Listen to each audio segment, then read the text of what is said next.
புதுச்சேரி காமராஜர் சாலை பாலாஜி திரையரங்கம் அருகே உப்பனாறு பாலம் கட்டும் பணிகள் செப்டம்பர் 4ஆம் தேதி வியாழக்கிழமை முதல் நடைபெற உள்ளதால் போக்குவரத்து மாற்றம் செய்யப்பட்டுள்ளது.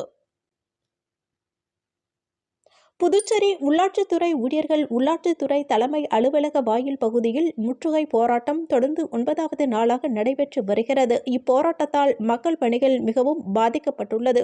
இதற்கு தீர்வு காணும் விதமாக மேலும் நகராட்சி கொம்யூன் பஞ்சாயத்து ஊழியர்களின் நியாயமான கோரிக்கைக்கு ஆதரவு தெரிவிக்கும் விதமாகவும் உருளையன்பேட்டை தொகுதி சட்டமன்ற உறுப்பினரும் புதுச்சேரி மனிதநேய மக்கள் சேவை இயக்க நிறுவன தலைவருமான நேரு என்கின்ற குப்புசாமி ஊழியர்களின் கோரிக்கையினை ஏற்று முதலமைச்சர் உள்ளாட்சித்துறை செயலரிடமும் துணை இயக்குநரிடமும் இது பற்றி கலந்து பேசி இதற்கான சுமூக முடிவு எடுக்கப்படும் என ஊழியர்கள் மத்தியில் உரை நிகழ்த்தினர். புதுச்சேரி மாநில நகராட்சி மற்றும் கொம்யூன் பஞ்சாயத்து ஊழியர்கள் கூட்டுறவு நடத்தும் இந்த போராட்டத்தில் வெற்றி பெற வாழ்த்துகள். அதே நேரத்தில் உங்களுடைய கோரிக்கையை வலியுறுத்தி நம்ம தொழிற்சங்கத்தோட சிஎம் பார்த்து பேசணும்.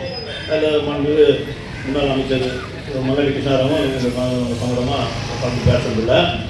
ஃபைனான்ஸ் செக்ரட்டரி இதில் விருப்பம் இல்லைன்ற மாதிரி அவர் ஃபைலை அனுப்பிச்சிட்டாருன்னு சொல்கிறதுனால நாங்கள் என்ன செஞ்சோம், நைட்டு மதியானம் 3 மணி அளவில் ஃபைனான்ஸ் செக்ரட்டரி வர வச்சு உள்ளாட்சித்துறை இயக்குனர், கொம்யூன் நகராட்சி கமிஷனர்கள் மற்றும் அமைச்சர்லாம் இருந்தாங்க. ஒரு சிலர் ஆனால் தெரிஞ்சது நானும் சொல்லிட்டாரு.